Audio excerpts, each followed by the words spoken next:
प्यारे बच्चों, आपका मेरे चैनल BBM लाइन में बहुत बहुत स्वागत है। आज हम मासिक परीक्षा कक्षा 10 गणित का जो यूनिट टेस्ट थर्ड होगा उसके लिए वीडियोस बना रहा हूं। इस मासिक टेस्ट में वृत्तों से संबंधित क्षेत्रफल और पृष्ठीय क्षेत्रफल व आयतन, इन दो पाठों से प्रश्न आएंगे।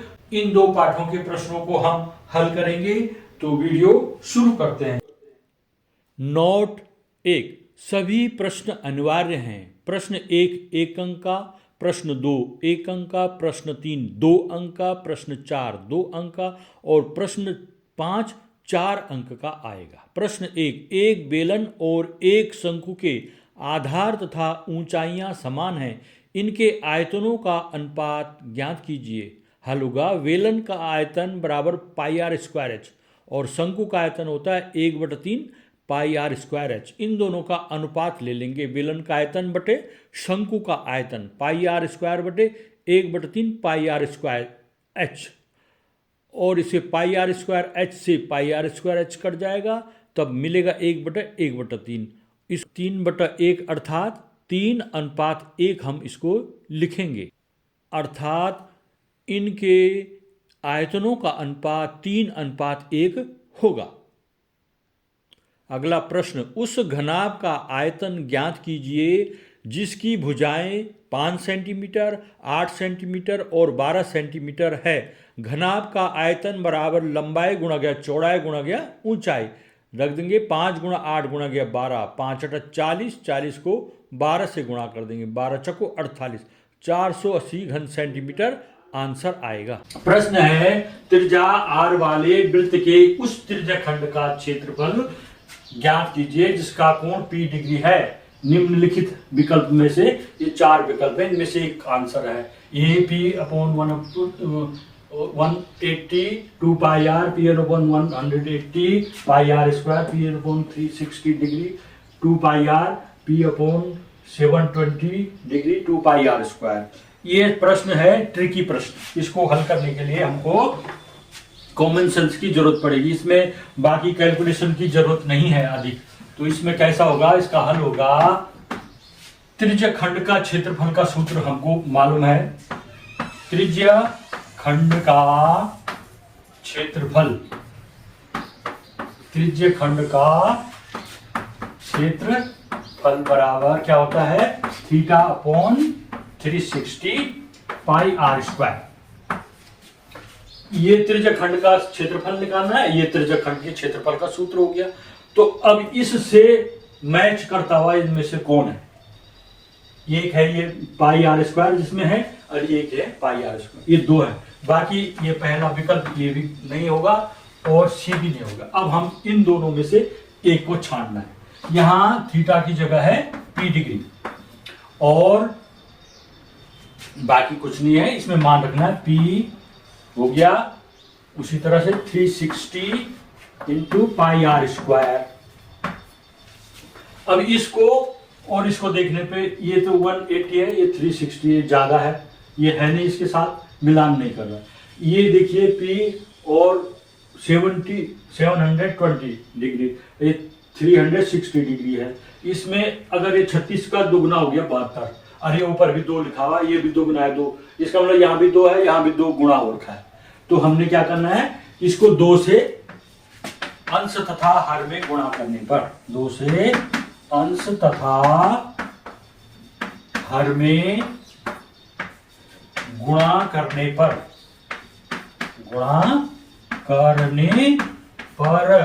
क्या होगा, P × 2 पाई आर स्क्वायर और नीचे क्या हो जाएगा 360 डिग्री × 2, ये हो गया। अब इसको हल कर दीजिए।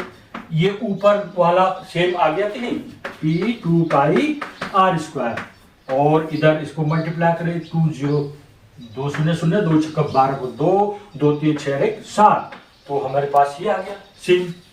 अतः विकल्प डी सही है। इसका आंसर होगा, अतः विकल्प डी सही है। एक वृत्त के चतुर्थांश क्वाड्रेंट का क्षेत्रफल ज्ञात कीजिए जिसकी परिधि 22 सेंटीमीटर है। इस वाक्य को पढ़ने के बाद ये नया शब्द लग रहा होगा आपको, चतुर्थांश। तो ये चतुर्थांश क्या हुआ? चतुर्थांश, चतुर्थ और अंश से मिलकर बना हुआ है। चतुर्थ माने चौथा, 1/4 अंश। चतुर्थांश माने 1/4 अंश। किसका? वृत्त का। ये है वृत्त, सर्कल। इसके हम 4 बराबर हिस्से कर देंगे, तो इस हिस्से को बोलेंगे, इस एक हिस्से को बोलेंगे चतुर्थांश। तो लिखा है एक वृत्त के चतुर्थांश का क्षेत्रफल ज्ञात कीजिए जिसकी परिधि 22 सेंटीमीटर है। एक नया शब्द है परिधि। परिधि में क्या होता है? सर्कमफ्रेंस। इसका हो गया परिधि माने ये जो सर्कल है, ये वृत्त है, इसके चारों तरफ ये जो रेखा है, ये जिससे वृत्त की आकृति बनी है, इसको बोलते हैं परिधि। वृत्त का परिमाप भी बोल सकते हैं इसको परिधि।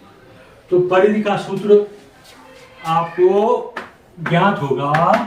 वृत्त की परिधि का सूत्र क्या होता है? वृत्त की परिधि का सूत्र लिखना हमने। वृत्त की परिधि बराबर होता है 2πr। वृत्त की परिधि बराबर हो गया 2πr। तो हमको परिधि दे रखा है 22 सेंटीमीटर। कितना दे रखा है? 22 सेंटीमीटर दे रखा है। अब हमको वृत्त के चतुर्थांश का क्षेत्रफल ज्ञात करना है। इसके लिए परिधि, पहले हमको इसकी त्रिज्या ज्ञात कर देनी है। त्रिज्या क्या होगी? परिधि बराबर हो गया 22 सेंटीमीटर। वृत्त की परिधि का सूत्र होता है 2πr बराबर 22। इसको ऐसा लिख सकते हैं हम, जो 22 है वो वृत्त की परिधि है, 22 मान हो गया, और जो वृत्त की परिधि का सूत्र होता है 2πr। ये दोनों एक ही चीज है, तो इसको बराबर में हम लिख सकते हैं। यहाँ पर पाई की जगह 22/7 लिखना हमने। तो 2 × 22/7 मल्टीप्लाई r, और ये 22। अब यहाँ पर पक्षांतर करना है हमने। क्या करना है? पक्षांतर करने पर जो अज्ञात राशि है उसको यहीं रख देना है, बाकी ज्ञात राशियों को, अंकों को दूसरी तरफ ले जाना है पक्षांतर करने पर। तो ये जो पहला है 22, इसको यहीं पर रखना है, और जो ये है इनको पक्षांतरण करना है। यहाँ पर ये 2 अंश में है। कहाँ है?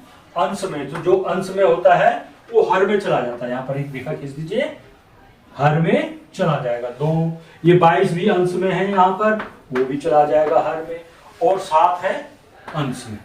तो हर में था वो अंश में चला गया। अब ये हर में और अंश में यदि एक ही संख्या हो तो हम उसका 22 से कम 22 भाग दे सकते हैं, 1 आ गया। तो ये r बराबर आ गया हमारे पास। क्या बच गया? ये ऊपर 7 बच गया, नीचे 2 बच गया। तो 7/2 सेंटीमीटर इसकी त्रिज्या होगी। इस वृत्त की त्रिज्या होगी 7/2 सेंटीमीटर।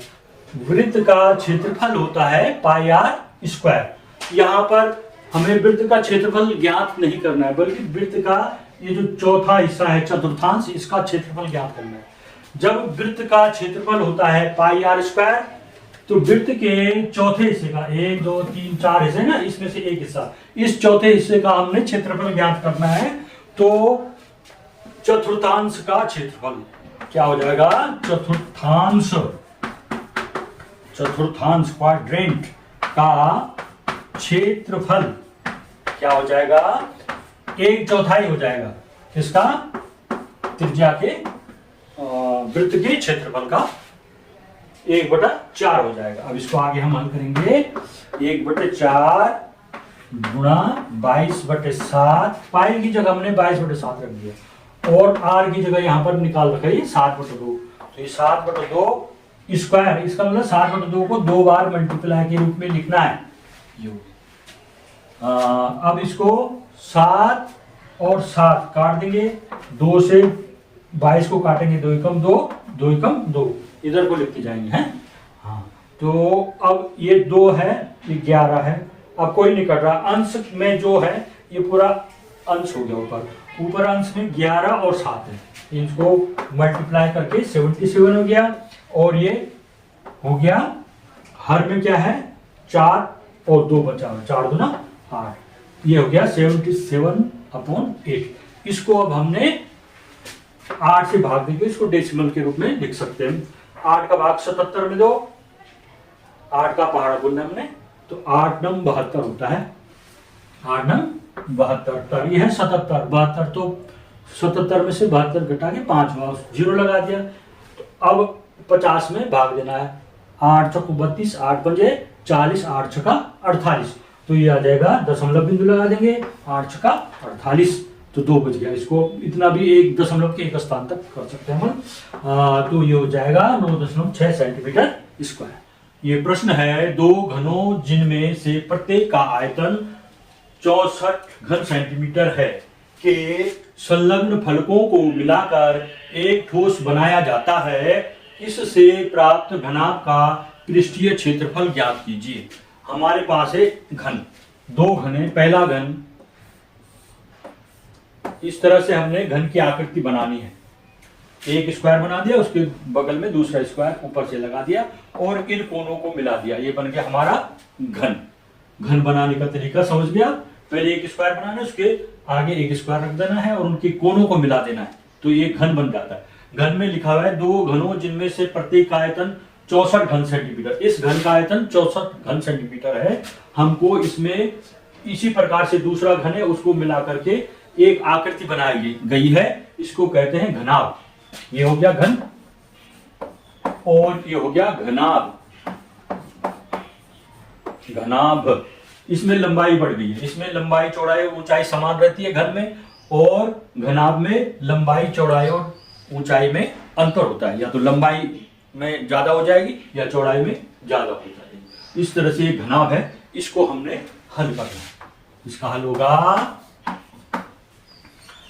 घनाभ में कितने फलक होते हैं? घनाभ में 6 फलक होते हैं। जैसे घन 1 2 3 4, ऊपर 5 और 6 फलक हो गए घनाभ में। घन में भी 6 फलक हो गए। 12 इसमें क्या होते हैं? किनारे होते हैं, इसको किनारे बोलते हैं। यहाँ से यहाँ तक ये जो रेखाएं दिख रही है खींची हुई, ये सब किनारे हैं। 8 इसमें शीर्ष होते हैं, ये कोनों को शीर्ष बोलते हैं, वर्टेक्स इंग्लिश में बोलते हैं। ये 8 कोने हो गए, 1 कोना 2 कोना 3 4 5 6 7 8 कोने हो गए। अब हमको इसको हल करना है, तो इसमें हमको क्या दिया है? घन सेंटीमीटर इसका आयतन कितना? 64 घन सेंटीमीटर। घन का आयतन क्या है? घन का आयतन 64 सेंटीमीटर क्यूब। घन का आयतन का सूत्र क्या होता है? भुजा की घात 3। घन का आयतन का सूत्र होता है भुजा की घात 3। तो ये हो जाएगा x बराबर क्या हो जाएगा? x बराबर हो जाएगा, ये x की घात 3 बराबर हो जाएगा 64। ये बराबर हो गया, x की घात 3 और 64 बराबर हो गया। तो इसमें x क्या हो जाएगा? इसका हमने 64 का घनमूल निकाल देना। जैसे x की घात 3 का घनमूल x हो गया, यहीं पर भी देख लो, ऐसे यहाँ घनमूल यहाँ लगा सकते हैं हम। ये x की घात 3 का घनमूल हो गया x, और इसका कितना होगा? इसका भी घनमूल होगा 4। ये कैसे हो गया 4? ये x 3 बार लिखा गया है, 64 को भी हम 3 बार लिख सकते हैं। 4 चकू 4 एकम 4, 4 छक्के 24, 4 से भाग 2, 4 चकू 16, ये 3 आगे 1 2 3, तो 4 की पावर 3 होगी। यहाँ पर क्या हो गई? 4 की पावर 3। ये सेम है x की पावर 3 और ये 4 की पावर 3। तो यहाँ पर हमने x लिया तो यहाँ पर 4 ले देंगे, तो x बराबर हो गया 4 सेंटीमीटर। घन की भुजा हो गई 4 सेंटीमीटर। अब घन की भुजा हमको पता चल गई है। ये घन उसके, ये हमने दो ऐसे 2 घन रख दिए। जब 2 घन रखेंगे तो ये 4 की जगह ये 4 और हो जाएगा। ये 4 सेंटीमीटर है यहाँ से यहाँ तक, फिर दूसरा घन भी 4 सेंटीमीटर है। इसकी चौड़ाई बढ़ जाएगी, लेकिन नहीं, लंबाई बढ़ जाएगी, इसकी चौड़ाई वही रहेगी और ऊंचाई भी वही रहेगी। चित्र देखने से स्पष्ट हो रहा है, केवल यहाँ पर लंबाई बढ़ रही है। तो लंबाई कितनी हो जाएगी? लंबाई के लिए L बोलते हैं 4 धन 4, लंबाई हो जाएगी 8 सेंटीमीटर, चौड़ाई है 4 सेंटीमीटर और ऊंचाई है 4 सेंटीमीटर। इस तरह से हमको घनाभ की भुजाएं मिल गई 8 सेंटीमीटर, 4 सेंटीमीटर और ऊंचाई 4 सेंटीमीटर। अब इसमें हमने करना है घनाभ का संपूर्ण पृष्ठीय क्षेत्रफल निकालना है। घनाभ के संपूर्ण पृष्ठीय क्षेत्रफल का सूत्र लगाना है। घनाभ के संपूर्ण पृष्ठीय क्षेत्रफल, घनाभ के संपूर्ण पृष्ठीय क्षेत्रफल क्या होता है? 2 लंबाई गुणा चौड़ाई धन चौड़ाई गुणा ऊंचाई धन ऊंचाई गुणा क्या लंबाई। इस तरह से ये घनाभ के संपूर्ण पृष्ठ का क्षेत्रफल होगा। कैसे करेंगे? 2 L बने लेंथ, लंबाई है इसकी 8, ब्रेथ है इसकी 4, फिर ब्रेथ है B 4, फिर ऊंचाई है 4, फिर प्लस का साइन है, फिर ऊंचाई है 4 और लंबाई है 8। इस तरह से इसको हमने हल करना। क्या हो जाएगा आगे? 8 4 जा 8 चौको 32, 4 चौको 16, फिर 8 4 8 32। ये हो गया। ब्रैकेट के अंदर इनमें सब में प्लस का साइन है तो ये सब जुड़ जाएंगे। इनको जोड़ के कितना हो जाएगा? इकाई को जोड़ो, 2 और 6 8 और 2 10 को 0 हासिल 1 3 और 1 4 1 5 और 3 8, कितना आ गया 80। ये ब्रैकेट खोलेंगे तो ये मल्टीप्लाई का साइन हो जाएगा। यहाँ पर 2 0 0 2 8 16 160 सेंटीमीटर क्यूब। जब मैं आपको क्षेत्रफल वाले प्रश्नों को हल करा रहा था तो उसके अंत में मैं सेंटीमीटर स्क्वायर लिख रहा था या मीटर स्क्वायर लिख रहा था। तो क्षेत्रफल में क्या लगाना है? इसमें अंत में सेंटीमीटर स्क्वायर और आयतन में सेंटीमीटर क्यूब। क्यों लगाना है? क्योंकि इसमें 3 भुजाएं 3 विमाएं होती हैं, लंबाई चौड़ाई और ऊंचाई 3 विमाएं होती हैं। वो 3 क्या है? एक 1 सेंटीमीटर ये हो गया, इसका 8 का सेंटीमीटर हो गया, फिर ये B 4 का सेंटीमीटर हो गया, फिर ये H वाले का सेंटीमीटर। ये सेंटीमीटर कितनी बार लिख दिया हमने? 3 बार। तो ये सेंटीमीटर क्यूब यहाँ पर आता है, ये इसको बोलते हैं। इन तीनों को इकट्ठा लिख देंगे यहाँ पर पावर के रूप में, घन सेंटीमीटर होगा। और क्षेत्रफल वाले में 2 बार होता है, लंबाई गुणा गया चौड़ाई, तो 2 हो गए तो cm के पावर 2, इसको बोलते हैं वर्ग सेंटीमीटर। तो क्षेत्रफल के सवालों को जब हल करोगे तो अंत में उसमें ये लगाना है मात्रक सेंटीमीटर स्क्वायर है या वर्ग मीटर स्क्वायर है। क्षेत्रफल में, आयतन में घन सेंटीमीटर या सेंटीमीटर क्यूब लगाना है। प्रश्न 5, त्रिज्या 12 सेंटीमीटर वाले एक वृत्त की कोई जीवा केंद्र पर 120 अंश का कोण अंतरित करती है। संगत वृत्तखंड का क्षेत्रफल ज्ञात कीजिए। इसको हल करेंगे। वृत्त की त्रिज्या बराबर 12 सेंटीमीटर है तथा जीवा द्वारा केंद्र पर अंतरित कोण 120 अंश है। संगत लघुवृत्त खंड का क्षेत्रफल होता है, सूत्र r² पाई थीटा बटे 360 अंश minus half into sine theta. इनमें मान रखेंगे 12 का स्क्वायर और 3.14 गुणा 120 बटे 360 माइनस 1/2 साइन 120 अंश। आगे हो जाएगा 12 का स्क्वायर 144 और 3.14 बटे 3 माइनस 1/2 साइन 120 अंश का मान होता है √3/2। तो 144 ब्रैकेट के बाहर, फिर 3.14 बटे 3 माइनस 1.73 बटे 2। इस प्रश्न को आप देख लीजिए, इसको इस तरह से हल किया गया है, तो आपने भी इसको ऐसे ही हल करना। वीडियो को पूरी देखने के लिए बहुत बहुत धन्यवाद। कल फिर मिलते हैं, तब तक के लिए स्वस्थ रहें, मस्त रहें, अपने कार्यों में व्यस्त रहें, क्योंकि जो व्यस्त है वही स्वस्थ है।